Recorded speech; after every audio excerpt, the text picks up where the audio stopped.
신문 이야기 돌직구쇼에 오신 여러분 반갑습니다. 저는 신문 읽어주는 남자 김진입니다. 비선실세 의혹을 받고 있는 최순실 씨의 것으로 보이는 노트북 PC에서 박근혜 대통령 연설물 44개가 무더기로 발견이 됐습니다. 그런데 그 연설물은 곳곳이 빨간 글씨로 이른바 교정이 돼 있었고 연설물을 받은 시점은 대통령이 실제로 연설하기 하루 이틀 전이었습니다. 최순실 씨 이슈가 개헌 이슈를 통째로 집어삼켰습니다. 오늘 조간신문 모두 이 의혹과 이 파동에 대해서 다루고 있습니다. 사실이라면 뒤집어질 일인데요. 청와대에서 조금 전 반응 나왔습니다.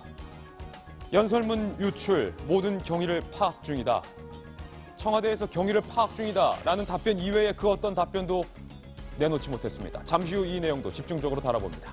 오늘 조간신문 어떤 뉴스 보도하고 있는지 지금부터 저와 함께 하시죠. 먼저 동아일보입니다.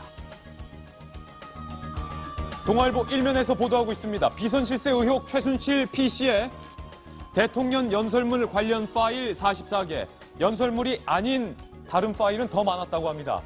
드레스덴 선언, 비밀리에 유지도 했었던 대통령이 정말로 중요했던 연설문도 최순실 씨의 것으로 보이는 노트북에서 발견이 됐습니다. 그런데 문제는 이 곳곳에 빨간 글씨로 이른바 교정이 돼 있었고 실제로 대통령의 연설에서는 연설문의 빨간 글씨와는 많이 달라져 있었다는 겁니다. 이게 도대체 어떻게 된 일일까요? 그 빨간 교정 글씨 누가 한 걸까요? 잠시 후 다뤄봅니다. 다음 신문입니다. 이번에 한국일보입니다. 역시 이 기사입니다. 최순실 컴퓨터에 박근혜 대통령 연설물 파일 44개. 국정농단 의혹 일파만파다. 한국일보는 이것은 국정농단이다. 이렇게 썼습니다. 파일이 실행 시점을 보면 연설일보다 앞섰다는 겁니다. 대통령의 연설문, 국가 기밀에도 해당할 수 있는 거고 대통령 기록물로로 분류될 수 있는 것인데 사전에 민간인에게 유출이 됐다면 이것은 정말로 국정농단 분명합니다. 다음 신문입니다. 이번에 조선일보입니다. 사태가 이 지경에 이르자 김수남 검찰총장이 최순실 수사팀을 확대하겠다. 진상을 철저히 규명하겠다. 이렇게 밝혔습니다. 최순실 최측근 박 과장을 소환 조사하기에 검찰이 이르렀는데 전두환 전 대통령의 추징금 환수팀 선수 이른바 선수도 최순실 수사팀에 합류를 했다고 합니다. 과연 검찰의 수사 제대로 이루어질 수 있을까요? 저는 조금 회의적입니다만. 다음 신문입니다. 이번엔 경향신문입니다. 청와대의 반응 함께 보실까요? 앞서 최순실 씨가 대통령의 연설문을 수정한 것 아니냐라는 의혹에 대해서 청와대에서 일고의 가치도 없다. 전면 부인했지만 지금은 경로를 파악 중이다. 청와대의 그때의 해명은 거짓이었던 걸까요? 유명한 영화 제목이 있죠. 지금은 맞고 그때는 틀리다.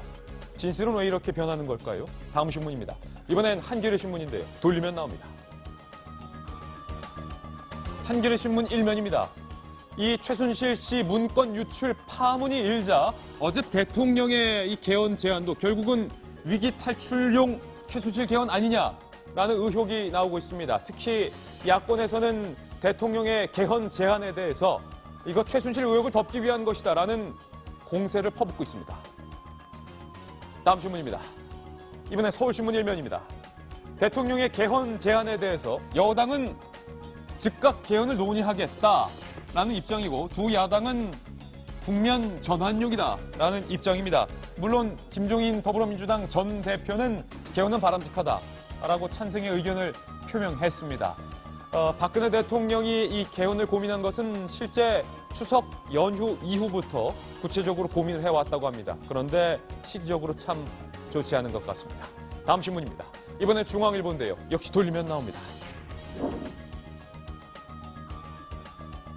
그렇다면 누가 최순실 씨의 PC에 이 연설문을 포함한 문서를 보낸 것일까?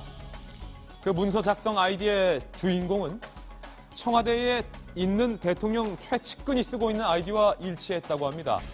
현재도 청와대에 근무 중이라는 이야기일 텐데요. 그 대통령 최측근, 청와대 직원은 왜 최순실 씨의 것으로 보이는 PC에 이 중요한 문서를 발송하는 걸까요? 그 이유는 도대체 무엇이었을까요?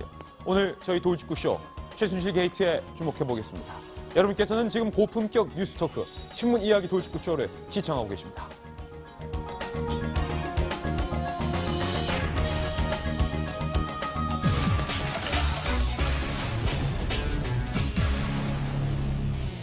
네, 오늘 신문 이야기 돌직구쇼 오늘의 특종으로 시작합니다.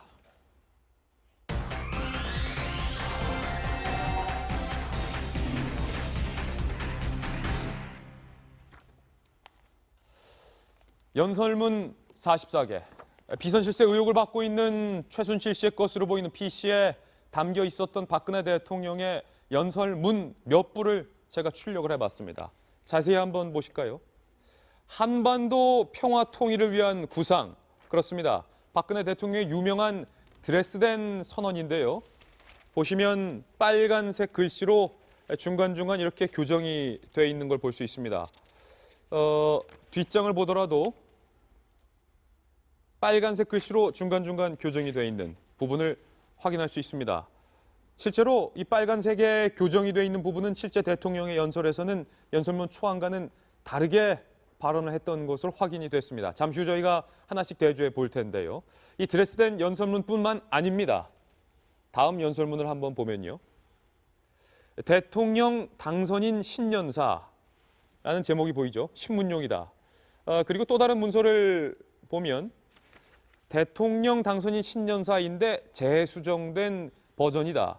또 다른 문서를 보면 제33주년 5.18 민주화운동 기념사 프롬프터용이다. 모두 대통령이 직접 중요한 시점에 연설했던 연설문 내용이었습니다.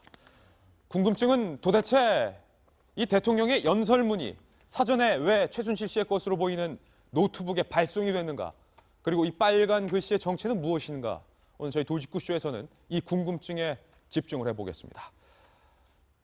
정성희 위원님, 제일 궁금한 건 최순실 씨의 것으로 보이는 PC, 노트북에서 이게 발견이 됐다는 겁니다. 이것이 의미하는 실체적 진실이 무엇입니까? 누가 봐도 청와대에 있는 대통령 측근이 대통령의 연설문, 공식 라인을 통해서 작성된 연설문을 최순실 씨에게 보냈다는 정황 증거가 나오고 있죠. 나오고 있지만 그 당사자가 누군지도 이미 드러나고 있습니다. 왜냐하면 아이디가 나오고 있기 때문에 그래서 대통령의 측근 소위 말해서 3인방 중에 한 명이 대통령의 공식 연설 이전에 최순실 씨한테 보낸 것 같고요.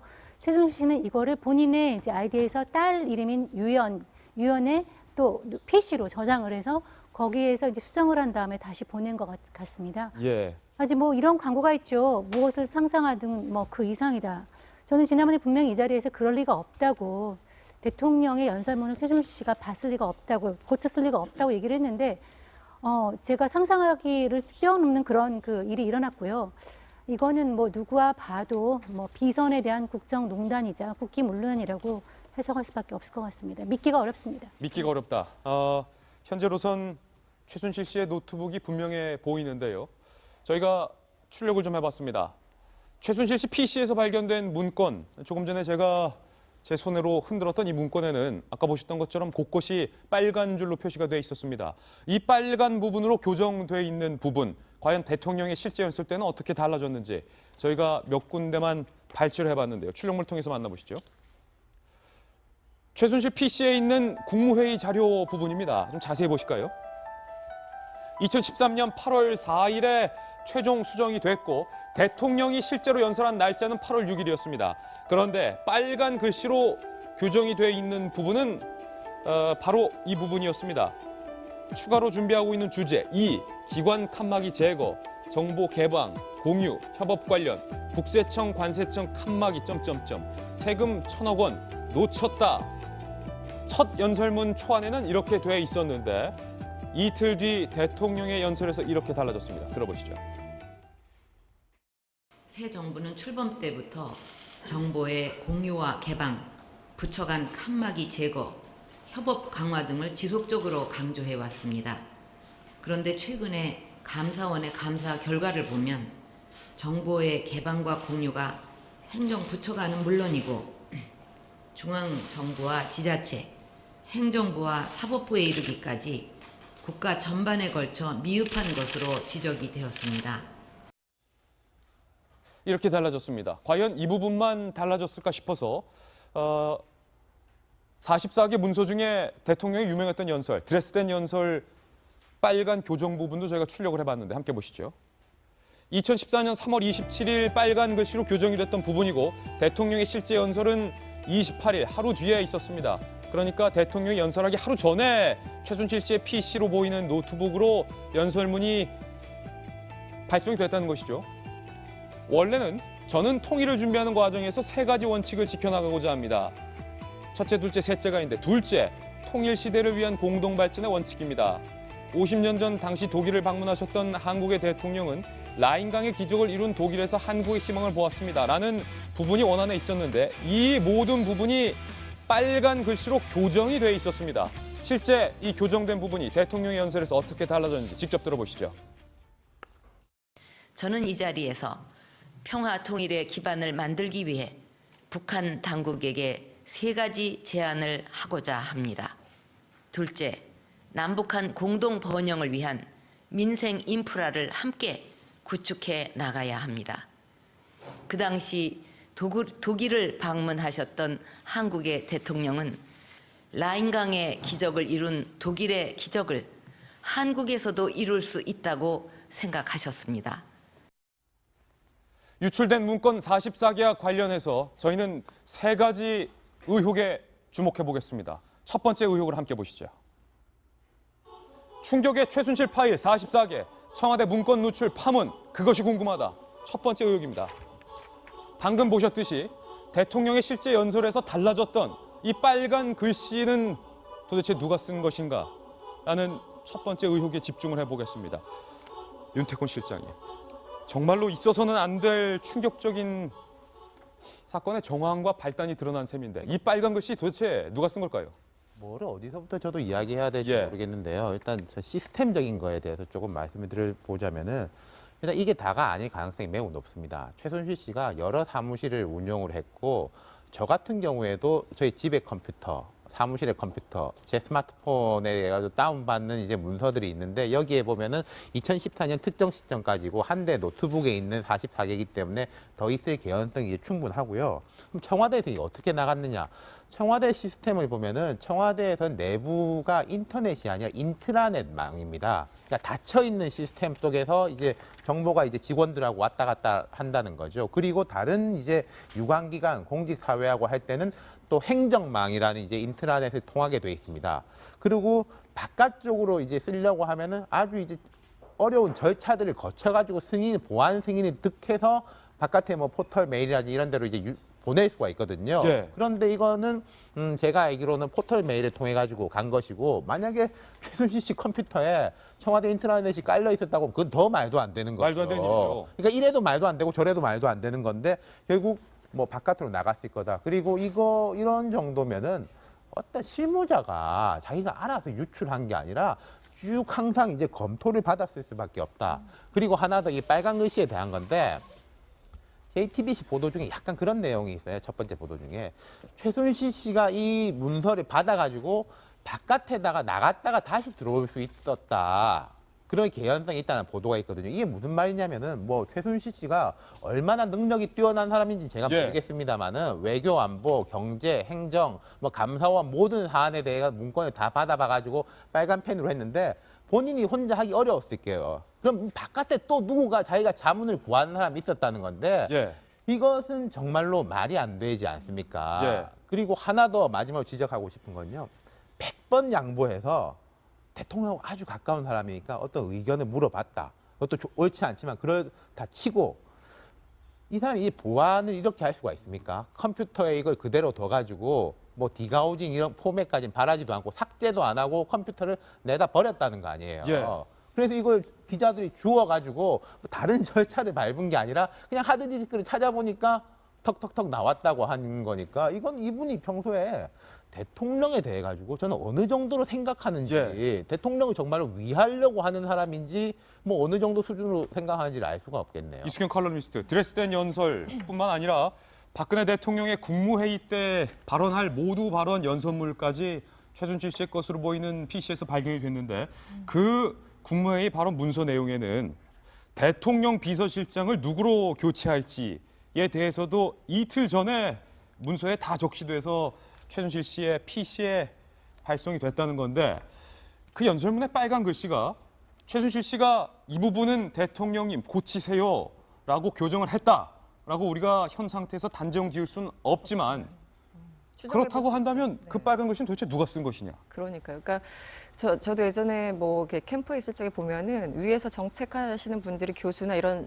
분들이 토론을 거쳐서 드래프트 가안을 마련을 합니다. 그러면 이제 또 메시지하는 사람들이 거기에 대해서 조금 더 그 윤활유를 이제 그 갖다 붓는 거죠. 그래서 이제 문장을 조금 유연하게 만든다던가 아니면은 그 후보자의 어떤 워딩, 말투에 맞게 만든다던가 이런 여러 가지 작업을 걸칩니다. 그래서 좀 아리까리하고 좀 헷갈리는 부분에 대해서는 빨간색, 뭐 파란색 이렇게 표시를 해서 서로 이렇게 공유를 합니다. 근데 예. 이거는 그 내부에서 돌아가는 시스템, 말 그대로 시스템에서 운영되는 건데 지금 저 얘기는 이제 거기까지 일단 다 끝났고 그 사실상 그 최종본이라고 할 수 있는 것을 최순실 씨에 넘겼다라고 지금 정황이 지금 드러난 거잖아요. 예. 그러니까 이미 사실 이메일 보낼 때 최순실 씨 이메일은 거의 디폴트 상태가 아니었나 싶어요. 그러니까 무조건 이제 반드시 봐야 되는 사람들이 최소의 사람들 서너 명 있을 네. 텐데 그 중에 한 명이 무조건 최순실 씨였다는 거죠. 그래서 이 이메일이 가는 사람은 뭐 소위 말하는 문고리 3인방일 수도 있지만 그 안에 분명히 최순실 씨가 있었을 테고 그래서 저런 것을 받아볼 수밖에 없었던 것인가. 그러니까 이거는 문제가 심각한 거는 어쩌다 의견을 물어본 게 아니라 아예 시스템화가 됐다라는 그 어떤 정황 때문에 굉장히 국민들이 충격을 받는 것 같고요. 네. 아까 말씀하신 것처럼 그때 박근혜 대통령이 2013년이었죠. 여름 휴가 어디 바닷가로 갔다 오셔서 바로 이제 허태열 비서실장이 이제 물러나고 그다음에 김기춘 비서실장이 들어오지 않았습니까? 그래서 이제 뭐 올드보이의 귀환이다 그래가지고 당시 뭐 언론에서 난리가 났었죠. 그런데 어쨌든 당시 정말 극소수의 사람만 알 수 있는 저 내용조차 이미 최순실 씨가 하루 이틀 전에 알고 있었다라는 거는 정말 뭐 충격이라는 단어도 좀 모자라는 것 같은데요. 예. 네. 저도 참 무슨 말부터 드려야 될지 모르겠는데 정성희 의원님이랑 거의 같은 생각으로 있을 수 없는 일이 일어났다는 얘기를 좀 먼저 드리고 싶고요. 아직까지 뭐 명쾌하게 사실이 드러나지 않았다는 얘기도 별로 드리고 싶지 않습니다. 이건 사실이 다 드러난 거다. 왜냐하면 지금까지 나타난 정황만 보더라도 예. 이거는 이미 그냥 단순한 의혹 단계를 이미 넘어선 충분한 혐의가 드러났다고 볼 수 없는 부분이기 때문에 최순실 씨가 연설문을 고친 정황이 보인다. 이거는 진짜 간단하게 넘어갈 수 있는 일이 아닌 것 같습니다. 예. 왜냐하면 많은 국민들이 혹시나 이렇게 생각하는 분들도 있을 것 같아요. 뭐 연설문의 일부 내용 조금 수정된 게 무슨 문제가 있나라고 얘기하실 분들이 있다면 저는 강하게 좀 반문을 드리고 싶은 게 이게 대통령의 말씀 한마디 한마디는 단순한 그냥 연설에 그치는 게 아니라 대통령의 언급 한마디 한마디가 대한민국 정부의 정책 기조가 되고요. 100만 공무원이 행동하는 행동의 지침의 근거가 되는 겁니다. 이게 단순하게 연설로 끝나는 게 아니라 특히 국무회의에서의 발언의 메시지 한마디 한마디가 갖고 있는 함의가 너무나 중요하기 때문에 이게 대한민국 국가가 갖고 있는 국가 시스템을 벗어난 상태로서 뭔가의 외부 작용이 있었다라면은 이건 대한민국 국민의 한 사람으로서 용납하기가 굉장히 어려운 일일 수밖에 없다라는 얘기 좀 드리고 싶고요. 예. 두 번째로 그렇다라면은 누가 도대체 왜 이런 일을 했느냐라는 얘기를 들을 수밖에 없는 건데 얼마 전에 우리 비서실장 누구죠? 이원종 비서실장의 그 얘기에 따르면은 봉건 시대에나 있을 법한 일이다. 도저히 상상할 수 없는 일이다라고 했는데 저는 이원종 비서실장의 얘기를 좀 납득할 수 있을 것 같아요. 왜냐하면은 현지까지 있는 시스템 내에서는 아무도 몰랐다라는 거거든요. 그러면 이거를 현지 시스템이 모르는데 가능하게 하는 사람들은 단 몇 사람, 아주 핵심 소수에 있는 사람들의 역할일 건데 과연 그 사람은 도대체 무슨 함의를 갖고 이 내용들을 했을까에 대해서 궁금증을 도저히 이제 해소가 안 되는 부분들이거든요. 그래서 여기에 대해서는 청와대가 지금 나름대로의 상황을 확인해 보고 있다라고는 하지만 지금 있는 청와대 시스템 내부로는 확인이 불가능할 거고 이 일을 누가 했는지 본인은 알 것 아니겠습니까? 그 본인이 직접 나서서 국민에게 해명하는 수밖에는 답이 없다는 얘기도 좀 드리고 싶습니다. 지금 더 적나라하게 한번 표현해 볼까요? 송강호 변호사님 오늘 나와주셨는데 최순실 씨를 둘러싸서 두 가지 의혹이 있었습니다. 첫 번째, 정말로 최순실이 대통령의 비선 실세냐? 두 번째, 정말로 최순실 씨가 대통령의 연설문을 직접 교정을 했느냐? 둘 중에 뭐 둘 다 명확해졌다는 분도 많지만 아무리 100번 양보해도 한 가지는 명확해졌군요. 국내외 연설물, 통일은 대박까지, 국무회의 자료, 청와대 비서실장 수석 인사까지 최순실 씨가 사전에 보고받았다면, 알고 있었다면, 공유했다면 비선 실세인 것은 분명하다. 두 번째는 빨간 글씨로 교정을 했던 주인공이 최순실 씨였다면 연설문도 고쳤구나.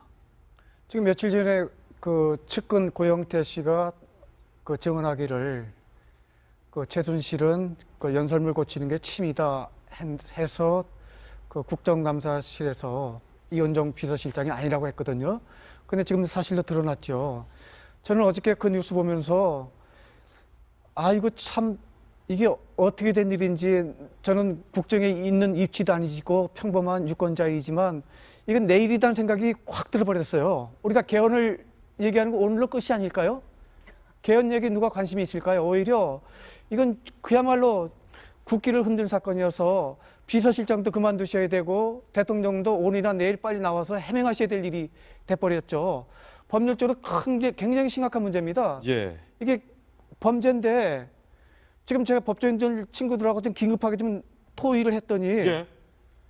대통령도 자유로울 수 없어요. 지금 만약에 이게 사정이 좀 가면은 우리가 이따 논의하겠지만은 그만큼 참으로 있을 수 없는 아마 우리 헌정사상 제가 보기엔 최대의 스캔들이 될 가능성이 굉장히 커져 버렸어요. 예. 만약에 청와대가 없어진다고 하면 우리 국가 경제, 우리 국가 안일 어떻게 하죠? 이게 또 심각한 문제이죠.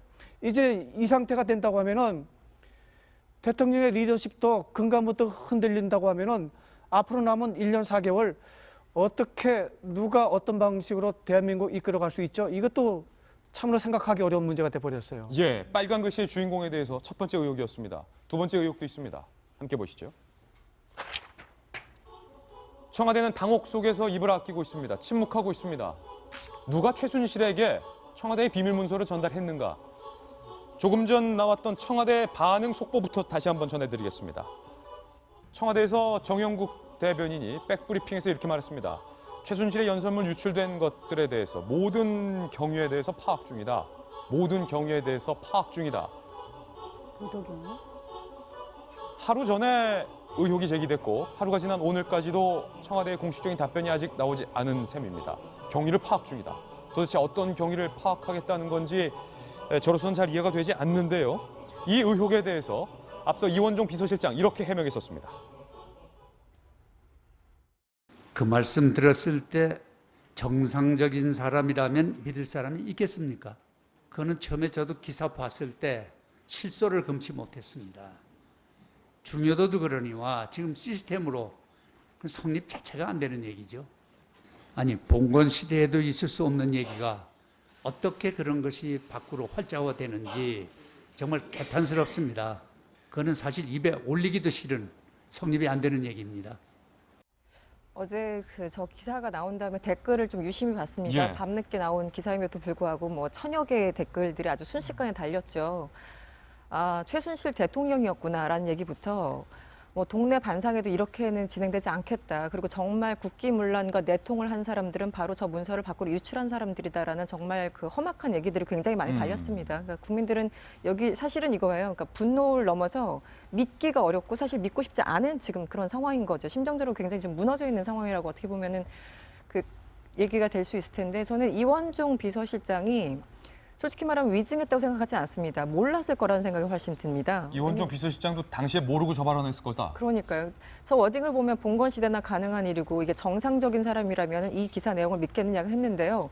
그러니까 말 그대로 우리 정상적인 사람이기 때문에 지금 이 현실 자체를 받아들이기가 굉장히 부담스러운 그런 상황인 거고 이원종 비서실장의 워딩도 확실하게 그러니까 본인의 어떤 워딩에 대해서 특별히 거짓말하고 있다는 느낌보다는 청와대 내에서 정말 극소수 대통령과 그 옆에 있는 소위 말하는 측근들 한 2~3명이 알고 있는 그 내용으로부터 굉장히 배제돼 있다는 느낌이 들고요. 따라서 그렇다면 네. 청와대 대통령의 문건과 연설문이 최순실 씨에게 공유되고 있다는 걸 대통령 비서실장인 이원종 실장도 몰랐다는 거예요? 몰랐을 가능성이 저는 굉장히 크다고 봅니다. 예. 그러니까 어떻게 보면 그냥 꼭두가시처럼 그냥 앉아 있는 거고 사실상 대통령과 많은 얘기를 나눌 수 있는 위치가 아니라고 저는 보고 있거든요. 아니면 만약에 알고 있다면 확실하게 국감장에서 했기 때문에 위증죄에 해당되는 거라서 처벌을 받아야 되는 거고요. 저는 지금 예전에 정윤회 문건 나왔을 적에 이게 국기문란이라고 대통령이 강하게 비판했었는데요. 그때와 지금의 차이는 이겁니다. 대통령의 허락을 그럼 받고 유출한 거냐, 허락을 받지 않고 유출한 거냐. 사실은 그 차이밖에는 별로 없을 거라 생각하는데 전 청와대가 말씀하신 것처럼 경위를 제대로 파악할 수 없다고 보고요. 이거는 뭐 특검이나 이런 문제를 통하지 않으면 해결될 수 있는 문제가 아니라고 봅니다. 네. 저는 이제 대통령의 연설문이나 이런 걸 아침에 매일 보잖아요. 해설을 쓰기 위해서. 그러니까 이런 얘기를 하는데 대통령의 이제 연설문이나 이런 그 내용이 나왔을 때 이런 느낌을 받아요. 이게 청와대에서 아주 훌륭한 사람들이 많이 고쳐서 한 작품인데 어디서 많이 본 것 같아. 그런 느낌이 드는 거예요. 그래서 예. 지난번에 우리가 썼던 사설을 똑같은 내용이잖아. 지난번에 어느 신문에 썼던 거랑 똑같은 내용이잖아.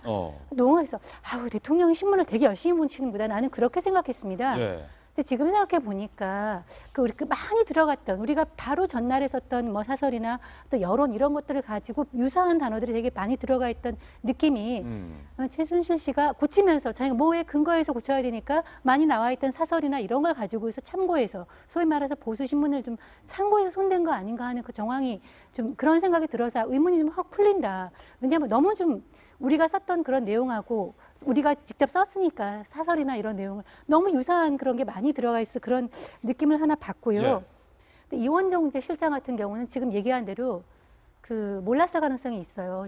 뭐 본인이 분노하면서 개탄스럽다고 얘기를 했는데 그렇다고 면책은 되지 않다고 저는 생각을 하고요. 저는 이원정 실장에 대해서는 평소에 이제 좋은 느낌을 가지고 있었는데 최소한 이 직무유기는 있어요. 위증이 아니더라도. 왜냐하면 이런 사건이 났으면 물어봐야죠. 제가 물어볼 수는 없지 않습니까, 국민이. 대통령의 최측근인 비서실장이니까 이런 내용이 있는데 이런 거에 대해서 어떻게 생각하시나요? 사실입니까, 아닙니까? 물어보고서 국회에 나왔어야죠.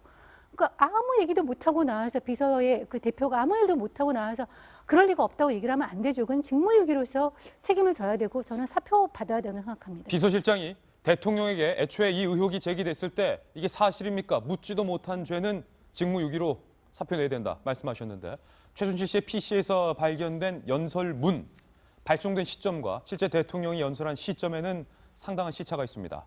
출력물로 정리를 해봤는데요. 드레스된 연설 같은 경우는 최순실 씨 PC에 열어본 시각이 실제 연설된 시각보다 23시간 20분이 더 빨랐습니다. 그리고 수석 비서관 회의 자료 같은 경우도 2013년 10월 30일 오전 8시 19분에 PC에서 열람이 돼 있는 것. 그러니까 PC로 발송된 시간은 더 빠르다는 얘기가 됩니다. 실제 공개 시간은 그 뒤로 1시간 41분 뒤였습니다. 청와대 비서진 교체 관련 자료는 실제 발표되는 것보다 16시간 3분이 빨랐고요. 지방자치 업무 보고도 실제 공개된 시간보다 23시간 43분이 빨리 최순실 씨 PC에서 오픈이 됐습니다. 열렸습니다. 거듭 말씀드리지만 이 문서가 최순실 씨에게 발송된 시간은 더 빨랐다는 겁니다. 국무회의 자료도 1시간 38분 빨랐고요. 5.18 민주화운동 기념 연설문도 22시간 55분 빨랐습니다. 대통령 당선 첫 신년사도 13시간 32분 빨랐고요. 대통령 단성 소감문도 2시간 29분이 빨랐습니다. 대통령 후보 유세, 당선 전에 삼성동에서 있었던 후보 유세 연설문도 56분이 빨랐습니다. 윤태호 시장님, 청와대와 대통령 후보에게는 연설문 비서관들 많잖아요. 이거 보면은 딱 드러나는 게 있어요. 드레스덴 연설 같은 경우에는 몇 달 동안 준비하는 걸 겁니다. 그리고 뭐 미국이라든지 이런 이제 주변국하고도 하기 때문에 최종본이 조금 빨리 만들어지는 게 맞아요. 해외에서 하는 거기 때문에. 그러니까 이게 하루의 차이가 나는 거고 제일 짧은 게 56분이지 않습니까? 대통령 후보 유세. 유세는 현장에서 진행되는 거니까 바로바로 업데이트를 해야 되기 때문에 56분이 되는 거고 당선 소감문도 마찬가지죠. 2시간 29분. 이거는 보면은 그러니까 흔히 이제 그런 말을 하죠. 말이 약간 어폐가 있는데 잠정 최종본이라는 게 있습니다. 네. 잠정 최종본이 만들어지면은 이숙현 칼럼니스트 이야기처럼 디폴트로 최순실 씨한테 전달되는 이 정황을 그대로 보여주는 거예요. 그 완료되자마자 갔다는 것을. 그리고 이제 뭐 누가 작성했느냐. 한국일보에 났죠. 정호성 부속 1부속 비서관이 했는데 정호성 1부속 비서관이 작성했다는 거는 이 모든 작성자가 정호성 비서관으로 돼 있는데 그건 이 의미입니다. 정호성 비서관이 연설문을 다 자기 혼자 썼다는 게 아니라 최종 수렴을 해가지고 아까 제가 말씀드린 잠정 최종본을 쓴 사람은 항상 정호성 부속 비서관이라는 거예요. 그건 이미 알려져 있거든요. 최순실 씨에게 문서를 보낸 사람이 그건 알 수 없죠. 그건 그러니까 알 수 그거를 없다. 이제 누구 이메일로 해서 보낸지 모르겠지만은 간 자료. 그러니까 23시간 20분 전에 간 자료 56분에 한 걸 최종적으로 작성한 사람은 정호성 비서관이다.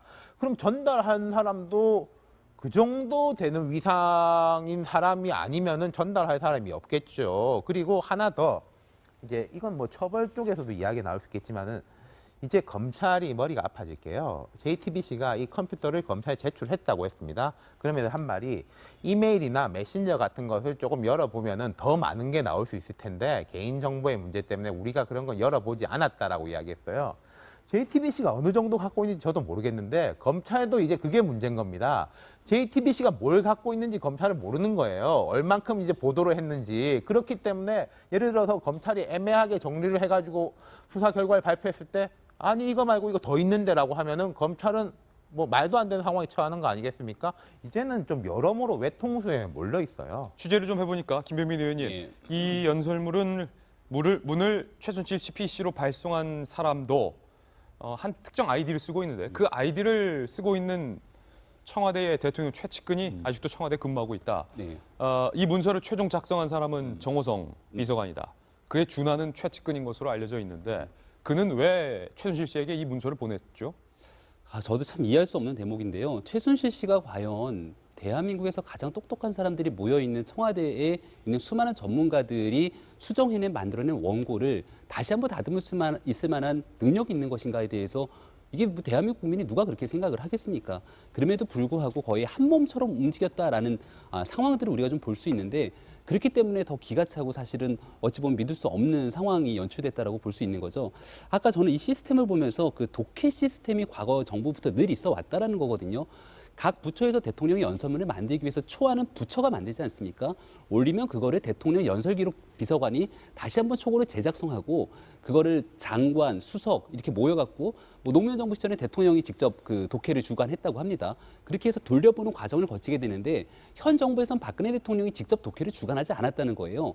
그러니까 비서실장 주관하에 독해를 주관해서 대통령께 올리게 되면 최종적으로 우리가 알고 있는 건 대통령이 일부 고쳐갖고서는 발언을 했다라고 알려져 있는데 사실 그걸 대통령이 고친 게 아니라 비선 실세에 의해서 누군가가 최순실 씨한테 보냈고 최순실 씨가 고쳤던 최순실 씨 이외의 사람이 고쳤다라면은 정말 이건 대한민국 국기 문란이 아닐 수 없다는 얘기 드리고 싶은데 이 내용 중에는 굉장히 민감한 내용들이 많이 들어갑니다. 특히나 이 청와대의 참모진, 비서진들을 교체하는 내용들은 발표하는 순간까지 극비 아니겠습니까? 예. 여당의 중진들 대표들까지도 모르고 있는 상황 속에서 이미 청와대 비서실장 교체는 여당 대표도 모른다고요? 청와대 비서실장 교체하는 과정에서 과거 김무성 대표 발언 기억 안 나십니까? 저도 오늘 들었습니다라는 얘기들을 할 정도로 사실 이제 뭐 당연히 여당 대표와 가까운 관계에 있으면 모르겠습니다만은 사이가 멀어졌던 소원하는 과정 속에서는 청와대에서 무슨 일이 일어나는지 여당 대표조차 모르는 상황이었는데 예. 그 과정에서 비서진 교체를 비롯한 여러 가지 일들을 사전에 최순실 씨한테 미리 다 보내놓고 거기에 대한 연설문을 검토했다는 건 굉장히 상상하기 어렵고요. 하나만 더 지적하고 싶은 것 중에 하나는 최순실 씨가 그냥 최순실이 아니라 그동안 해왔던 여러 가지 재단에 관한 의혹들 이 모든 것들이 국정에 있는 어떤 좀 신비로운 힘을 이용해갖고 자기 이득을 취하는 여러 가지 사사로운 일을 해왔는데 거기에 대해서 대통령 연설문에 한마디 두마디 단어만 고치는 것 같고 대한민국 정부 행정부의 공무원들은 그대로 국정 방향에 틀어가는 거거든요. 예. 본인이 하고 싶은 대로 만약 움직일 수 있었던 힘을 발휘했다라면 대한민국은 우리가 박근혜 대통령을 선택한 거지 최순실 씨를 선택한 건 아니지 않습니까? 예. 이 문제에 대해서 마지막 한마디 드릴 수 있는 거는 결국 풀 사람은 단 한 사람밖에 없다. 이 문제 핵심 당사자가 풀든가 그 당사자가 풀지 못한다라면 대통령께서 해명하시든가 이 두 가지밖에 답이 없습니다. 지금. 이제는 박근혜 대통령도 당사자라는 의혹에서 벗어나기는 힘들 것 같은데 이 의혹에 대해서 정치권의 반응 뉴스 속보로 나오고 있습니다. 소개해드리겠습니다. 우상호 원내대표, 이제는 대통령이 수사 대상이다. 이렇게 밝혔고요. 지금까지 대통령의 연설을 들은 것이 아니라 최순실의 연설을 들었다. 이런 반응 내놨습니다. 박지원 비대위원장은 중대한 국정농단이다. 박근혜 대통령의 자백이 필요하다. 박지원 원내대표 이렇게 비판했고요. 여당에서도 반응 나왔습니다. 정진석 원내대표, 최순실 의혹에 대해서 국민 여러분께 진심으로 송구한다. 집권 여당 원내대표가 사과를 했고요. 엄청난 충격이고 듣도 보도 못한 사건이다. 정진석 원내대표도 박지원 비대위원장과 입장에 갔습니다. 박 대통령이 직접 소명하고 입장을 밝혀야 한다라는 얘기가 나왔는데 잠시만요. 송광 변호사님, 청와대 반응 한번 다시 볼까요? 모든 경위를 파악 중이다. 저는 이 부분이 이해가 안 되는데 분명히 청와대 내에서 이 문서를 최순실 씨에게 보낸 사람이 있고 한두 번이 아니라 적어도 44번의 문건을 대통령 후보실부터 계속 보낸 사람이 아직도 청와대에 대통령 가까운 곳에 근무하고 있는데 도대체 청와대가 그 사람이 누군지 몰라서 경위를 파악하겠다는 건지 이해가 좀 안 되네요. 그러니까 위기관리 능력도 참 한심한 수준이죠. 어저께 기자들이 아마 JTBC 보도 나가고 청와대 비서실장이나 관계자들한테 수없이 전화했을 텐데 다 통화를 못하거나 좀 애매한 대답만 들었었죠. 지금까지 계속 경위 파악 중이라고 하는데 아마 제일 중요한 당사자께서 지금 침묵으로 고민하고 계시지 않나 생각이 들 정도입니다. 지금 정진석 대표의 그 발표가 좀 굉장히 또 실감나죠. 예. 그렇게 개헌을 환영했던 여당 원내대표가 이제는 대통령 국민 앞에 나서서 소명하라고 오히려 명령하는 좀 그 투가 됐거든요. 이건 참으로 대통령 입장에서 보면 도저히 상상할 수 없는 일이 또 여당 내에서 일어난 겁니다. 예. 이 정도 규모면 지금 온 내각이나 비서실이나 전부 다 오늘 내일 다 그만둬야 되는 거 아닌가요? 그리고 예. 대통령은 지금 하루도 지체할 게 없습니다. 오늘 내일 한 이틀에 걸쳐서 있는 그대로 다 내놓으셔야 되지 않을까요? 이렇지 않는 한 누가 설득력 있게 그 이해하고 그럴 수 있다고 할 게 있습니까? 이건 참으로 좀 위기 관리 능력이 굉장히 의심되는 대목이에요. 네. 지금 여당 원내대표도 박 대통령의 소명이 필요하다고 하는 거는 자 우리가 생각해 볼 수 있는 경우의 수는 두 가지입니다. 정호성 비서관이라든지 이재만 비서관이라든지 이런 대통령 아주 측근에서 이제 문서와 이런 거 비밀적인 걸 관리하는 사람들이 대통령 모르게 최순실 씨하고 짜고 농단을 해가지고 올렸다라고 하면 이건 정말로 뭐 경천 동지할 쿠데타적 사건이죠. 그럼 이제 두 번째 경우의 수는 대통령이 지시를 했을 경우입니다. 이런 거는 뭐 최순실 씨한테 좀 의견도 물어보라라고 했을 경우인 거죠. 앞도 문제고 뒤도 문제입니다. 그럼 여기에 대해서 설명할 수 있는 사람은 대통령밖에 없다는 거예요. 예. 내가 안 시켰는데 내 밑에 있는 사람들이 자기들 마음대로 국정을 농단하고 내 눈을 가렸다라고 하든지 뭐 이분에 대해 가지고 내가 두루두루 뭐 저는 못 받아들이겠습니다만은 두루두루 여러 사람들의 의견을 수렴하는 가운데서 최순실 씨도 그 중에 한 명이었다. 그렇기 때문에 했다.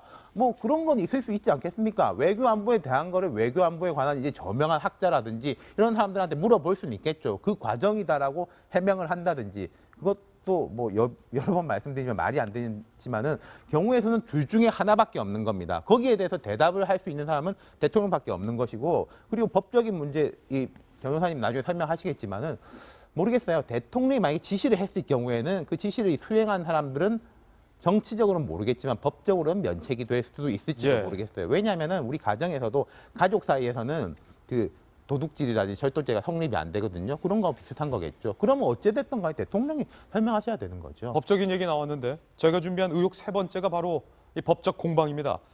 조금 가려야 될 것 같습니다. 일단 의혹부터 살펴보시죠. 세 번째 사항입니다. 이 유출된 문건이 대통령 기록물로 해당이 되느냐에 따라서 대통령 기록물법에 의한 처벌이 있을 것으로 보이고요. 형법상 이 공무상의 기밀 누설 금지에도 해당이 된다는 얘기가 나오고 있습니다. 저촉될 수 있는 법조항 저희가 준비를 해봤는데요. 크게 두 가지입니다. 첫 번째는 대통령 기록물법. 누구든지 무단으로 대통령 기록물을 파기, 손상, 은닉, 멸실 또는 유출하거나 부계로 반출하면 형사처벌. 유출 시 7년 이하의 징역 또는 2천만 원 이하의 벌금. 두 번째는 형법 제127조 공무상 비밀의 누설인데 공무원 또는 공무원이었던 자가 법령에 의한 직무상 비밀을 누설한 때에는 2년 이하의 징역이나 금고 또는 5년 이하의 자격정지에 처한다. 변호사님. 그 대통령 기록물 관리법 보면은 그 조문 한번 다시 보여주시면 네. 거기 제일 중요한 내용이 누구든지예요. 누구든지. 지금 아까 우리 윤 실장님은 굉장히 조심스럽게 말씀을 드렸는데 지금 제가 보기에는 대통령이 지시한 거죠. 그러면은 이 누구든지 대통령도 해당될 수 있는 겁니다. 생산자가 대통령이지만 생산한 시점 이후부터는 그게 이제 국가 기밀이 되고 법률상 보호받을 정보가 되거든요.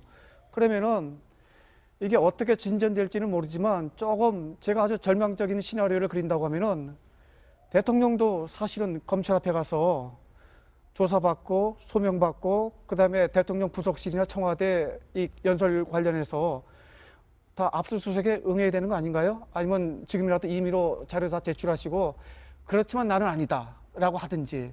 그런데 제가 보면 그럴 가능성이 거의 없어요. 그렇게 보면은 초유의 사태가 날 가능성이 굉장히 큽니다.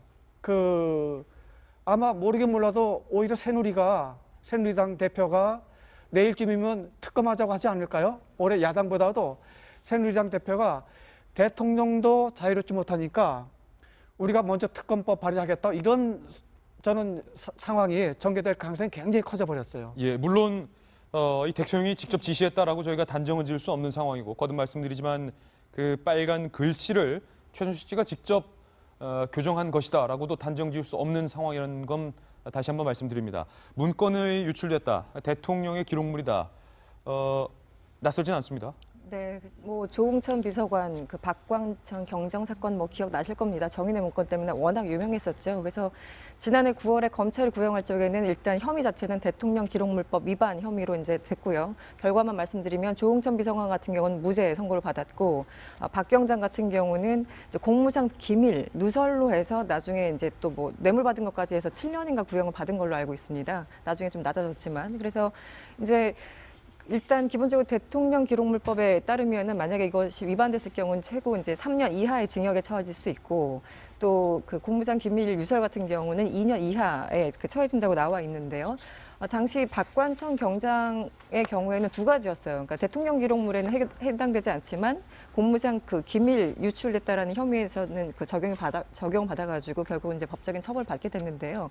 이번은 조금 더 다른 얘기죠. 왜냐하면 당시 문서는 그 내부에서 소위 말하는 윗선 보고가 끝난 내용을 약간 가공해서 그래서 조홍천 비서관의 지시로 박 경장이 작성을 했고 그것을 유출한 거기 때문에 뭐 기밀 유출에 해당한다 뭐 이런 정도의 어떤 혐의였는데 이거는 아예 연설문인데다가 뭐 국무회의 자료인데다가 게다가 또 그 인사까지 미리 점칠 수 있는 그런 내용들이 담겨 있는 그런 문서였기 때문에 성격 자체가 완전히 다릅니다. 그래서 아까 저는 그 변호사님 말씀하신 그런 쪽에 무게감이 더 실리는 게 아닌가라는 생각이 드네요. 예. 제가 좀 이게 하도 급한 문제니까 저희가 또 혹시 실수할 수 있을지 모르니까 기록물을 할 때 우리가 조금 이제 앞으로 살펴볼 것이 이게 최종본인지 아닌지가 이제 아마 좀 예. 논란이 될 것 같아요. 지금 경로를 보면은 그 초안 나오고 최순실이 다시 최종안 보고 그다음에 다시 이제 최종본이 된 건데 이런 과정 거치면 중간본일 수도 있거든요. 이게요. 그러니까 최순실이 받았던 것이 그러면 대통령 기록물법의 그 기록물이라는 게 결국은 최종적으로 그 인가받고 제가받아서 생산한 그 결정물을 전제를 한다고 하면 조금 그 법률 문제가 좀 복잡해질 수도 있죠. 예. 그러나 어쨌거나 그 형법상 기밀 누설도 있고 또 외교 기밀 누설이 있거든요.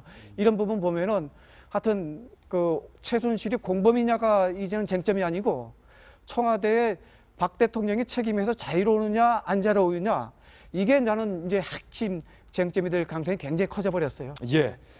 최순실 씨와 관련된 대통령의 연설문 유출 파문에 대한 이야기 보도해드렸습니다.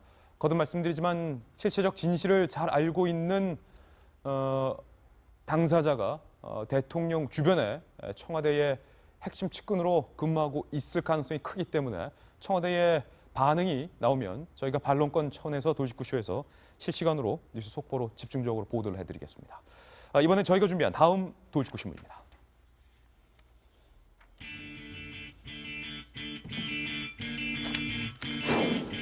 저희 채널A에서 정윤혜 씨 아버지, 그러니까 문제가 되고 있는 최순실 씨의 전 시아버지죠. 만나서 인터뷰를 했습니다. 최순실 씨가 대통령의 기틀을 만들었다. 그는 이렇게 진술했습니다. 직접 들어보시죠. 최순실 선생님은 어떤 며느리였어요? 좋아요. 분에 넘치죠. 훌륭해요. 시부모님께도 잘했어요? 잘했죠. 원래 그 성품이 좋아요. 컴퓨터 같은 거 할 때도 내가 조금 틀리게 순서를 뭐 없이 그냥 끌라고 하면은 이제 그런 걸 발견을 하고 이제 그걸 지적을 하고 그래요. 그런데 그렇게 그 예민하고 그러니까 그 대통령 주변에서도 나쁜 조건 하에서도 나쁜 환경 하에서도 용케 대통령까지 갈 수 있는 그런 그 틀을 만들지 않았나. 지금 정성희 위원님, 최순실 씨가 대통령이 될 수 있는 기틀을 만들었다. 그 사실 실세다는 걸 인정을 했는데 저는 오늘 이제 이 참사라고 표현을 하고 싶은데 이 참사를 보면서 결국은 이게 대통령의 통치 스타일이 그 만든 그 예고된 그런 어떤 비극이 아닌가 그런 생각이 드는 게 왜냐하면 뭐 미국에서도 예를 들어 빌 클린턴 대통령이 되면은 뭐 아칸소 팀이 들어오고요. 예. 부시가 되면은 사실 텍사스 팀이 들어옵니다. 그런 거는 어쩔 수가 없어요. 근데 문제는 이제 들어와서도 대통령이 이 상황을 보면은 그 뛰어난 인재들이 만든 그 공식 연설문을 대통령이 좀 불신하고 있다는 느낌이 들고 예. 다른 쪽의 의견을 물어봤다는 생각이 들거든요. 그러면은 사실 이거는 이렇게 볼 수 있을 거예요. 대통령이 그동안 19년간의 어떤 정치를 하면서 국회의원 시절에 했던 국회의원으로서의 어떤 그런 스타일을 청와대에 들어와서도 좀 유지했다. 네. 좀 그렇게 봐지거든요. 근데 이것은 대통령으로서는 굉장히 문제가 있는 태도예요. 우리 힐러리 클린턴 지금 왜 문제되면 이메일 스캔들 아니겠습니까? 예. 그 이메일은 국무부 장관 시절에 왔다 갔다 하는 그런 이메일을 갖다가 본인의 개인 이메일 계정을 썼다는 걸로 대통령 자격이 있느냐 없느냐 하는 내용이 아니라 이메일을 썼다는 것만으로 그런데 지금 이런 것 같은 경우는 어떤 본인의 통치 철학과 가치와 이런 내용을 담은 그런 것들을 다른 사람한테 조언을 구했다 하는 것은 굉장히 좀 심각한 문제로 봐집니다. 윤태호 실장님, 우리가 앞서 쭉 있어서는 안 될 일이다. 절차상에 중대한 문제점이 있다. 형법상의 처벌을 받을 수도 있는 사항이다라고 말씀을 드렸는데 좀 접근을 다르게 해볼까요? 지금 정윤혜 씨 아버지가 말씀하고 있는 부분도 결국에는 대통령의 개인사를 생각해 보면 가장 믿었던 그리고 의지했던 사람으로부터 심각한 배신을 당했고 부모를 잃었고 정치적 암흑기를 보냈습니다. 그 과정 가운데서 인간 최순실 씨가 대통령이 인간적으로 의지할 수 있었던 그렇죠. 어찌 보면 유일한 사람인데 대통령이 되고 나서도 그 유일한 사람에 대한 어떤 마음을 끊기는 쉽지 않았을 것이다. 뭐 인간적으로 이런 생각도 가능할 것 같아요. 이 대통령이 뭐 배신의 정치 이런 말을 많이 했지만 저는 최순실 씨한테 배신을 당한 게 아닌가 싶어요. 예. 무슨 말이냐면은 최순실 씨가 정말로 대통령을 자기 40년간 이제 지근거리에서 보좌를 했고 뭐 최고로 생각한다면은 자기가 옆에서 모시던 사람이 대통령이 됐으니까 자기 인생의 소원 반은 풀린 거 아니겠습니까? 예. 그러면 조금 조용히 살 수도 있고 이분이 뭐 돈이 없는 분입니까? 뭐가 없는 분입니까? 그리고 가끔 대통령 말벗이 될 수도 있고 저는 그까지도 가능하다고 생각해요. 누구에 대해서 어떻게 생각하냐 물어보면은 뭐 제가 말씀드리긴 조심스럽지만은 내 생각 이렇습니다까지는 가능하다고 예. 봅니다. 그런데 이런 식으로 오더라도 안 했어야 되죠, 이분이. 그리고 두 번째는 아까도 제가 지적한 것처럼 100번을 양보해가지고 했더라도 이걸 삭제를 하거나 이런 흔적도 전혀 없고 정말 조심스럽지 않게 너저분하게 흘리고 다니지 않았습니까? 이거에 배신이지 뭐가 배신입니까? 그럼 여기서 제가 약간 뻔한 이야기 두 가지만 붙이자면요. 우병우 수석 당장 교체해야 됩니다. 예. 본인의 문제 때문이 아니라요. 이런 일을 막지 못한 것 때문에 교체해야 되고 그리고 한 분 더 해명해야 되실 분 이정현 당대표. 이때 2014년 시절에 정무수석에서 홍보소수로 거치고 계셨던 인물이기 때문에 이 사안에 대해서 본인이 어디까지 알고 계시는지에 대해서 먼저 밝혀야 될 겁니다. 예, 그러니까 김병민 의원님, 최순실 씨가 사안의 경중을 따지면 더 큰 잘못이 있다는 지적인데 대통령의 그 속내와 어떤 그런 심정을 생각했을 때 물론 절대로 있어서는 안 되는 일이었지만 인간적으로 가깝게 둘 수밖에 없었고 인간적인 정을 쉽게 끊을 수가 없었다. 그렇다 손 치더라도 최순실 씨가 대통령의 이름과 대통령의 친분을 팔아서 부를 축적했던 것 그리고 자신의 자녀를 위해서 각종 특혜와 각종 이권을 행사했던 것은 철저하게 더 처벌을 해야 되는 것 아니냐. 그럼요. 최순실 예. 씨에 대해서는 뭐 이제 여야 할 것 없이 최순실의 비리에 대해서는 엄단해야 된다는 목소리가 굉장히 높아질 겁니다. 이 상황을 보고 정윤회 씨 아버지 인터뷰를 보면서도 들었던 생각 중에 하나는 박근혜 대통령을 누가 만들었는가에 대한 생각에서 최순실 씨 일가는 우리들이 박근혜 대통령을 만들었지라는 생각과 자부심이 강하게 있는 것 같아요. 굉장한 착각이거든요. 어떻게 그 사람들이 박근혜 대통령을 만들었습니까? 대한민국 국민들이 굳건하게 좀 나은 강건한 대한민국을 만들기 위해서 원칙과 소신을 지킬 줄 아는 박근혜 대통령을 선택한 거거든요. 여기에 대한 본인들의 오만과 자만이 지금 같은 상황을 불러일으켰다고 생각을 하고요. 조금 전에 이정현 대표 말씀하셨는데 현재 새누리당 당대표시죠. 조금 전에 지금 정진석 원내대표 이야기가 나왔는데 이와 같이 엄청난 사건이 터졌을 때 새누리당 당 지도부의 발언이 이런 방구 나오지가 않습니다. 정진석 원내대표의 발언이 나올 뿐이에요. 이 상황 속에서 새누리당 당 지도부가 이 문제를 어떻게 끌고 갈지에 따라서 앞으로 있는 당 지도부의 리더십이 반드시 나올 거기 때문에 여기에 대해서 반드시 할 수 있는 목소리는 내줘야 된다는 얘기 좀 드리고 싶고요.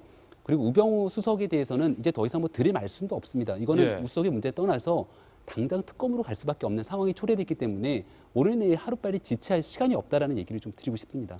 최순실 씨의 이러한 행태는 상당수 딸 정유라 씨와 연결이 되어 있습니다. 그렇기 때문에 정유라 씨의 상당 부분 사생활, 사적인 영역에도 불구하고 뭐 이화여자대학교에서 받은 특혜 의혹과 겹치는 부분이기 때문에 저희가 보도를 해드릴 수밖에 없는데요. 그래서 준비했습니다. 다음 도직구 신문입니다.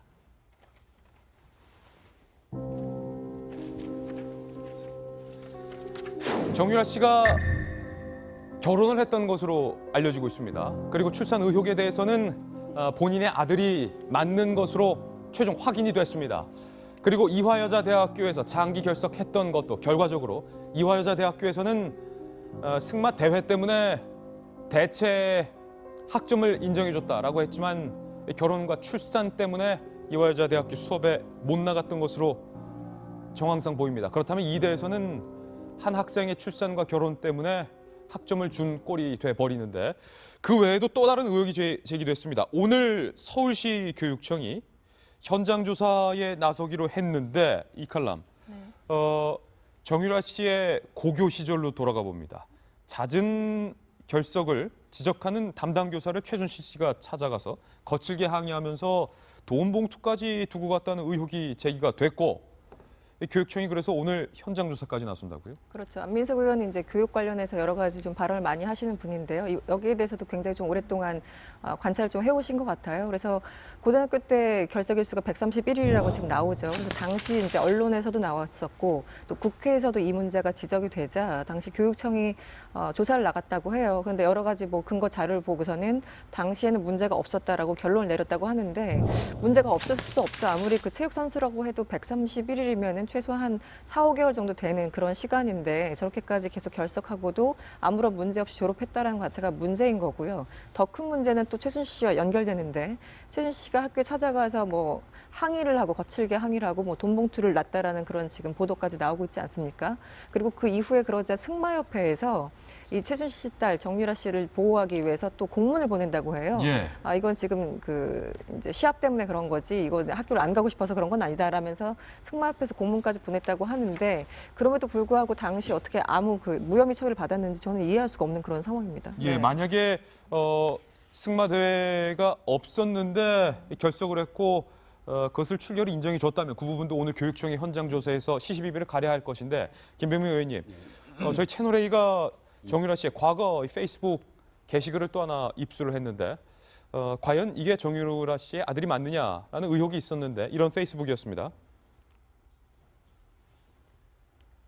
나의 아들이 맞다라고 유연이라는 이름의 사용자가 게시글을 올린 것을 저희가 확인을 했네요. 네. 근데 이 시점이 그러니까 정유라 씨가 이화여자대학교의 대회라는 핑계 때문에 학교에 출석하지 않은 시점과 공교롭게 겹칩니다. 아이가 참 이쁘네요. 그 아이의 엄마로서 만약에 진짜 아이를 생각했다라면은 좀 아이한테 떳떳해야 되지 않을까라는 생각이 드는데 당당하게 휴학금 냈으면 아무 문제가 되지 않습니다. 네. 그 유연 씨 같은 경우도 정유라 씨죠. 사실상 어머니가 정유라 씨에 대한 태도를 보게 되면 엄청난 모성애를 가지고 정유라 씨에 대해서 사회적으로 무리가 있는 행동들을 마다하지 않고 오로지 정유라 씨만을 위해서 살아왔던 모습들을 볼 수 있는데 그 모성애가 그대로 전해졌는지 정유라 씨도 이 아이를 위해서 본인이 했던 모든 것들을 포기하겠다는 마음을 가졌지만 그런 것들을 페이스북에 올리기도 했었죠. 근데 실제로 포기한 건 아무것도 없습니다. 이대 학적을 그대로 유지하면서 학교를 다니지 않았음에도 불구하고 학점을 받은 것으로 어찌 보면 속인 거죠. 속인 일 때문에 많은 이대 학생들의 원성을 사게 됐고 또 승마대회에 출전했던 과정에서도 지금 여러 가지 의혹들이 나오게 되는데 지금 현재 뭐 더 정확한 부분은 파악해 봐야겠지만 임신한 시기와 아시안게임에 출전했던 시기에 대한 문제도 지금 논란이 될 수밖에 없는 상황들이거든요. 그 당시에 국가대표 선발 과정은 공정했는 건지 뭐 등등에 대한 여러 가지 의혹들이 나오기 때문에 이 부분에 대해서는 본인은 굉장히 뼈아프고 그 어린 아이를 기르면서 힘든 상황을 뭐 거치고 있겠습니다만은 저 아이도 언젠가는 크면서 대한민국 구성원으로 살아야 될 아이 아니겠습니까? 예. 진짜로 모성애로서 아이를 생각하는 엄마의 모습을 갖고 있다라면은 하루빨리 떳떳하게 대한민국에 나타나서 잘못한 게 있다라면 잘못한 부분 정당하게 처벌을 받고요. 이것 때문에 뭐 평생 가서 감옥에 지내는 것도 아니지 않습니까? 그렇게 해야지만 이 아이가 실질적으로 정말 상처받지 않고 클 수 있는데 도움이 될 거라는 얘기를 꼭 좀 드리고 싶습니다. 그 정유라 씨가 다니는 학교, 청담고죠. 이름은 학교는 뭐 상관이 없으니까 거기에 대해서 131일을 결성했다고 하는데 사실 아시안게임 이전에 결성한 거는 저는 문제가 아니라고 봅니다. 그건 승마협회에서 공문 하나만 보면 공결 처리가 되는데 아시안게임을 이게 끝난 이후부터 그다음에 이대에서 그 다음에 이대 1학년으로서 10월에 나갈 때까지는 아무 없었거든요. 아무런 대회가 없었는데 대회 이후에 결석을 했다면 좀 문제가 될 소지가 있고요. 제가 또 하나 본 거는 최순실이라는 사람이 살아온 방식입니다. 뭐가 나오면은요 이렇게 등장해가지고 혼을 내, 현직을 내고 돈으로 막으려고 그래요. 예. 요즘 뭐 비만학 때문에 당연히 학교에 이런 존재가 없지만 이거 사실 이전에도 이 학교에서 이런 거 할 수 있는 사람이 없어요. 바로 봐는 눈이 있기 때문에. 그런데 이제 문제가 생기면 와가지고 일단 혼쭐 내고 선생님한테 혼쭐 내고 그 다음에 돈으로 마감하려고 그러고. 그러니까 이런 식으로 이렇게 평생을 하나 보면 열을 알 수 있잖아요. 이런 식으로 평생을 일관되게 살아온 사람이 대통령의 측근이었다는 사실이 다시 한번 좀 끔찍해집니다. 검찰 수사를 해야 될 때가 하나 더 있죠. 그러니까 승마협회예요. 승마협회에서 학교에 공문을 보내줬다는 거 아닙니까? 그리고 승마협회에 대해서 하나 더 제기되고 있는 게 다른 스포츠 종목도 그러는데 그 선수가 팀의 적을 떠나면은 국가대표도 자동으로 아니게 됩니다. 그러니까 이화여대이 휴학을 하면은 승마협회의 선수에서도 빠지고 국가대표에서도 빠지는데 이화여대 휴학인 상황에서 국가대표가 돼 있어요. 이 사람은. 그리고 뭐 그렇게 거액은 아닙니다만은 국가대표 수당까지 받아요. 그리고 이제 독일에서 이제 애 키우고 있는데 훈련하고 있다 이렇게 해가지고 그러면 이 국가대표라는 게 1000명, 10,000명이 하는 것도 아니고 이 사람이 아니면 다른 사람이 들어가는 자리잖아요. 그 자리를 엉뚱하게 차지하고 있는 거고 그걸 승마협회가 해줬으니까 승마협회는 왜, 무엇 때문에 이걸 했는지 검찰이 수사해야 되겠죠. 근데 저는 한편으로 변호사님 조금 접근을 좀 한번 달리 해본다는 생각도 드는데 학생의 신분으로서, 그러니까 굉장히 어린 나이죠. 어린 학생의 신분으로서 아이를 임신을 하고 아이를 출산해야만 하는 그런 상황이 굉장히 편한 상황은 아니잖아요. 굉장히 그렇죠. 어렵고 본인에게 힘든 순간이었고 과연 아이를 선택했던 그 환경에서 정유라 씨도 당시 어린 나이에 굉장히 힘들었겠구나. 그렇기 때문에 수업에 출석하는 것이 정말로 힘들었겠구나라는 인간적인 동정심도 또 한편으로는 들어요. 아니, 그러니까 얼마든지 그럴 수 있죠. 왜 인간사가 부모들 뜻대로 됩니까? 또 사람 사귀는 게 또 뜻대로 되는 게 어디 있어요. 어찌어찌해서 임신할 수 있고 출산할 수 있거든요. 그러면 그 상황에서 원칙대로 하셔야겠죠. 아까 우리 지적하신 것처럼 휴학하든지 또는 교수한테 얘기하고 뭐 이런저런 방식으로 해서 그 슬기롭게 누가 봐도 합리적인 방식으로 자기 인생의 위기를 벗어날 수 있어야 되는 건데 지금 그렇지 않죠. 저는 그 최순실하고 그 딸의 그 이 상황을 보면서 이게 사실은 우리가 깨닫지도 못했고 아니면 우리 대한민국의 그늘이 이제 드러나는구나 이 생각이 들지요. 무슨 얘기냐면요. 저는 법률가잖아요. 검찰총장도 그렇고 대통령도 시시때때로 법대로 기강 세우겠다고 하는데 그게 원칙대로 하시겠다는 얘기였는데 실제로 최순실 모녀나 지금 돌아가는 상황을 보면은 확실히 대한민국이 모르긴 몰라도 법보다는 권력이 위고 돈이 위다는 거를 보여주죠. 그러면 우리 사회 전반에 최순실과 같이 절대 권력은 아니더라도 권력 갖고 돈 갖고 역시 함부로 하는 사람이 몇이나 있을까요? 저는 꽤 많다는 거를 이 사건에서 우리는 느낍니다. 결국 이대 출석과 관련해서도 문제는 더 나쁜 건 이화여자대학교 최경희 전 총장 측이 아니었나 싶습니다. 출산이란 이유 때문에 학교에 못 나왔으면 휴학을 권고하던가 그런 이유로 학점을 인정해서는 안 되는 일이었는데 그것을 받아준 이화여자대학 측이 더 큰 문제가 아니었나라는 생각도 한편으로 듭니다. 저희가 준비한 다음 돌직구 신문입니다. 의혹은 끝나지 않았습니다.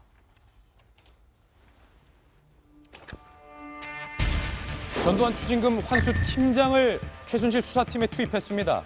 그러니까 소위 업계 말로 선수를 투입한 건데 최순실 소환이 과연 가능할까라는 회의적인 시각도 있는데요. 오늘 저희가 이 기사를 보도해드리기에 앞서 최순실 씨 그리고 그의 딸 정유라 씨가 소유하고 있는 독일의 부동산 과연 어떤 부동산이고 가격이 얼마인지 부터 한번 살펴보겠습니다. 이 부동산을 형성하는 과정에서 과연 재원을 어디다 끌었었을까가 수사의 관건인데요. 부동산은 이렇습니다. 일단 국내에 있는 부동산 보면 서울 강남구 신사동 640-1번지 빌딩 200억 원대로 추정이 되고요.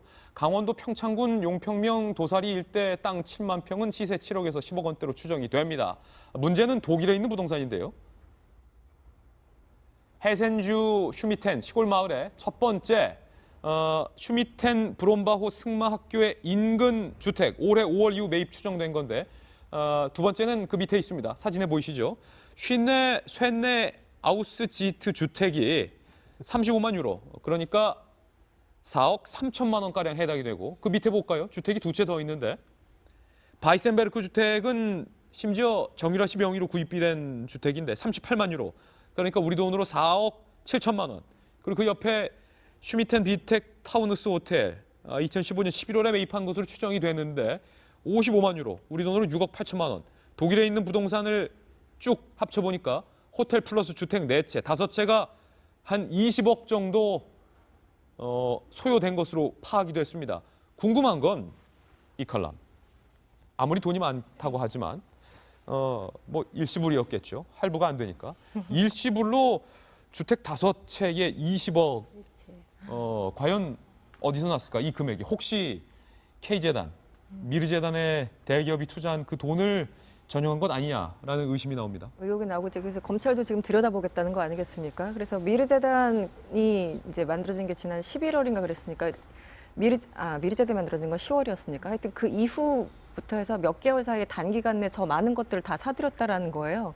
그렇다고 해서 국내 부동산을 팔아서 그 돈으로 산 것 그 정황은 드러나지 않고. 뭐 예를 들어서 예. 신사동 빌딩이 200억이니까 팔고 그거를 살 수 팔았다. 있죠. 네. 그러면 사고도 180억이 남으니까. 그게 설명이 되는데 국내 부동산은 가만히 놔두시고 안 팔았다는 거죠. 네, 희한하게도 그 시기상으로 봤을 적에 묘하게 미르재단 설립 이후에 단기간에 저렇게 20억 정도가 되는 네 채를 사들였다는 것 자체를 보면은 기본적으로 당연히 의심될 수 있죠. 돈 어디서 났냐라는 거고 바로 그렇기 때문에 더 블루케이라는 회사도 있었고 또 피덱이라는 회사 그 독일에 있지 않습니까? 일종의 유령 회사라고 알려진 그곳을 통해서 일종의 어떤 자금 흐름이 있었던 것은 아닌가. 거기에 대해서 당장 지금 검찰이 좀 파악을 해야 되고요. 저 검찰에 대해 조금 더 얘기를 해보면 전두환 뭐 추징했던 검사를 투입했다고 하는데 저는 이게 너무 장난 같아요. 장난 같다. 네, 왜냐하면 일단 그 시민단체가 고발을 합니다. 그래서 이제 최순실 씨 문제가 있대 자금 흐름에 대해서 고발을 해요.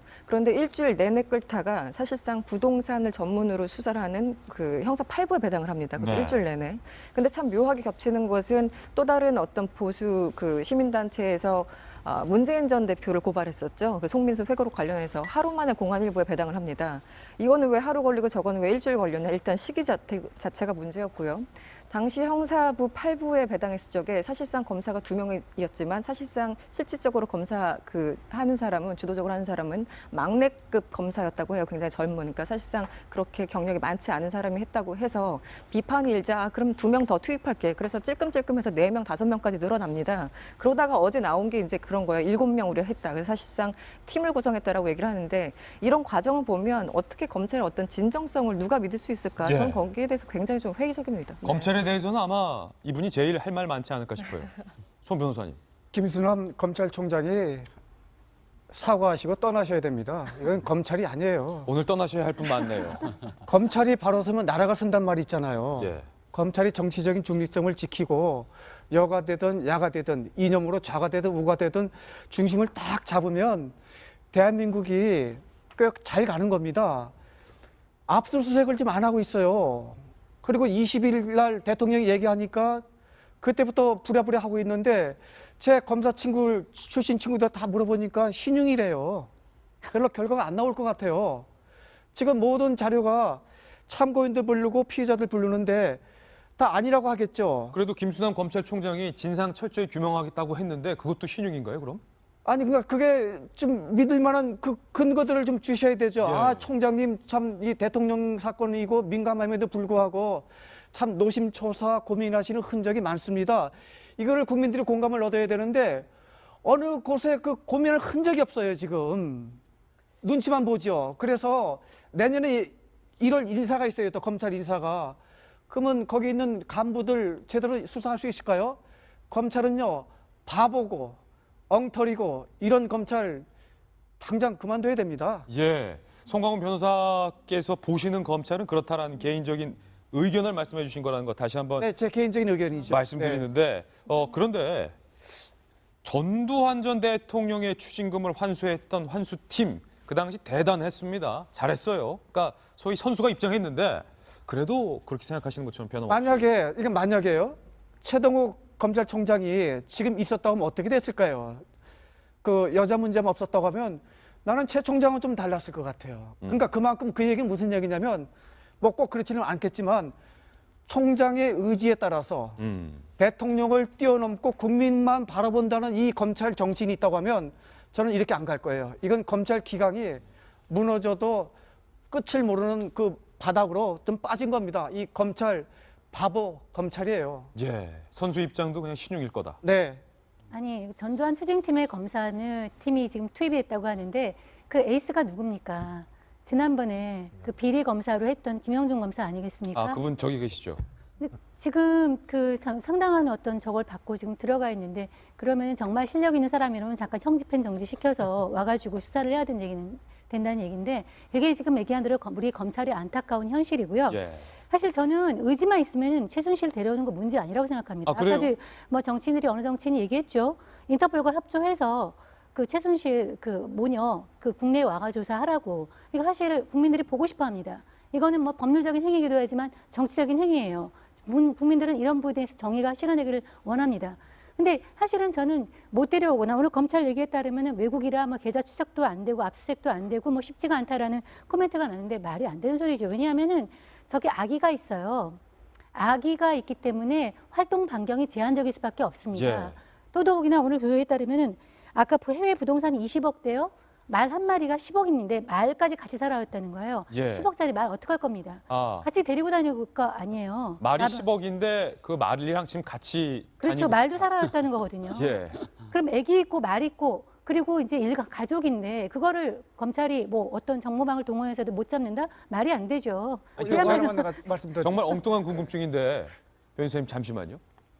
윤 선생님께서 보실 때 그 말은 이동할 때 뭐 탈 것을 타고 갑니까? 아니면 말을 타고 갑니까? 짧은 거리는 끌고 가고 긴 거리는 뭐 트럭에 태우지 않겠습니까? 근데 그렇군요. 아마 제 생각에 말은 마방에 맡길 수 있을 것 같아요. 돈 주고 맡기면 되니까.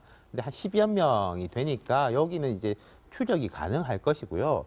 제가 이제 어제 좀 과감히 예언을 했지 않습니까? 기자들이 3일치 거리까지 쫓아갔다. 뭐 예. 추적자 영화 보는 것 같지 않으세요? 예. 한 며칠 내로는 저는 이제 따라잡힐 것 같아요. 말발굽을 보고라도 잡을 수 있을 것이다.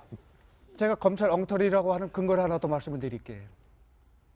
되게 이런 사건은 검찰에서 수사하고 그 뉴스를 생산하면 신문기사나 방송기자가 따라가는 이 코스가 돼야 되는데 오히려 지금은 JTBC나 한겨레나 동아일보나 이렇게 여러 가지 언론 매체들이 먼저 뉴스를 생산하면 그걸 검찰이 따라가는 형국이 됐어요. 이런 엉터리가 어디 있어요? 먼저 앞서가야 되고 먼저 그 찾아가서 압수수색하고 조사하고 해야 되는데 잡아오고 해야 되는데 예. 오히려 맨날 기사만 보고 그다음에 따라가는 형국이죠. 이런 검찰청은 30년 제가 변호사했지만 이 김수남 검찰총장 체제는 점수를 줄 수 없는 체제가 돼버렸어요. 예. 네. 정말 안타까운 같은 법조인으로서의 돌직구를 네, 그렇습니다. 날려주셨습니다. 최순실 씨와 관련된 모든 의혹 저희가 종합적으로 다뤄드렸습니다. 이번엔 저희가 준비한 다른 이슈로 전환하겠습니다. 돌직구 신문을 통해서 만나보시죠. 최순실 의혹이 개헌 이슈를 집어삼켰습니다. 통째로.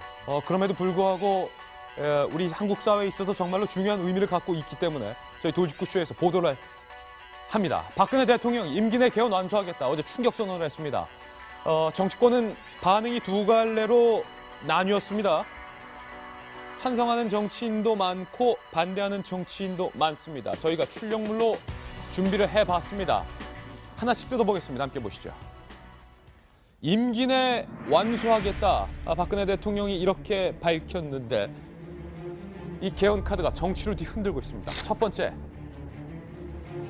박근혜 대통령은 과거 개헌에 반대했던 입장이었죠. 그런데 갑작스럼 개헌을 추진하겠다라고 밝혔습니다. 왜 하필 지금이라는 궁금한 의문이 듭니다. 이와 관련해서 김재원 수석 이렇게 말했습니다. 박근혜 대통령이 지난 추석 연휴 마지막 날 개헌 준비를 지시했다. 그러니까 지금 갑자기 한 거 아니다. 옛날부터 해왔다. 그러면서 야당에서는 국면 전환용이라 말할 수 있겠지만 개헌 제안한다고 검찰 수사가 달라질 수도 없는 것 아니냐라고 항변을 했습니다. 박 대통령이 개헌 논의를 주도해야 한다. 국회에서의 개헌안 논의는 지지부진하거나 정치적 이해관계로 진척되지 않을 수 있기 때문에 박 대통령이 직접 주도를 해야 한다라는 입장에 대해서 밝혔습니다. 그런데 과거 박근혜 대통령은 개헌에 대해서 반대를 했었는데 과거 박 대통령의 발언 한번 들어보시죠. 개헌 논의를 지금은 그것을 해서는 안 되지 않느냐 그렇게 생각을 하고 있습니다. 그리고 또 지금 개헌을 당장 하지 않는다고 해서 국민의 삶에 어떤 영향을 크게 미치고 국민이 불편할 건 아니지만 개헌으로 모든 날을 지새우면서 경제 활력을 찾지 못하면 그 피해가 고스란히 국민한테 돌아간다는 것입니다. 예. 개헌을 외치는 사람들이 경제도 어떻게 활성화되고 뭔가 풀려나가면서 그런 얘기도 해야지 국민 앞에 염치가 있는 거지. 나라가 한치 앞이 어떻게 될지 모르는 이런 상황으로 몰아가면서 입에다가 개헌을 지금 달고 어떻게 해보겠다 하는 거는 저는 입에 떨어지지 않는 얘기라고 생각을 합니다. 물론 한 가지 전제, 정성희 의원님. 정치란 게 바뀌는 생물이기 때문에 그때와 지금은 다르다. 그리고 사실 이 개헌에 대한 이야기, 5년 단임제 대통령을 4년 중임제로 미국처럼 갈 수 있게 하는 것에 대해서 뭐 여러 가지 철학적인 토론들이 있지만 노무현 전 대통령도 한번 추진을 했었고 이명박 전 대통령도 추진을 했었다가 둘 다 무효가 됐다. 그러니까 개헌의 필요성은 어제 오늘 일은 아니었다. 뭐 국회의원들의 그 85% 이상이 개헌을 뭐 찬성하고 있고 내년을 개헌 정국으로 만들어야 된다고 하면서 뭐 하산하신 분도 있으니까 필요성은 분명히 있습니다. 그렇지만 대통령이 이 개헌에 대해서 한마디로 얘기하면 이렇게 얘기할 수 있을 것 같아요. 순수하지는 않다. 순수하지는 않다. 왜냐하면 지금 아까 김재원 수석이 그 얘기한 것 중에서 추석 이전에 지시하셨다 그랬는데 김재원 수석이 불과 2주 전에 뭐라고 했냐면은 새누리당 이정현 대표와 정진석 원내대표의 개헌론에 대해서 청와대는 지금 개헌 이슈를 제기할 때가 아니라는 확고한 방침이다라고 얘기한 게 2주 전이에요. 추석 이후가 2주 전이죠. 예. 그런데 한쪽으로는 지시를 했다고 하면서 추석에 한쪽으로 2주 전에는 확고한 방침이라고 그랬어요. 그러면 거짓말한 거죠. 그 거짓말한 거니까 이거는 분명히 그 다른 어떤 정치적인 인도를 가지고 좀 판을 흔들어 보겠다는 그런 취지. 그런 것으로 이제 이해가 많이 되고 있습니다. 개헌과 관련한 두 번째 포인트입니다. 여야는 엇갈린 반응을 내놓았습니다. 문재인 전 대표는 있어서는 안 될 일이다. 그리고 안철수, 박지원 전 대표와 비대위원장도 개헌 반대를 선언했고요. 그러나 이정현, 정진석, 김무성 그리고 김종인 전 대표 그리고 앞서 손학규 전 대표도 개헌은 필요하다라는 입장을 현재 밝힌 상황입니다.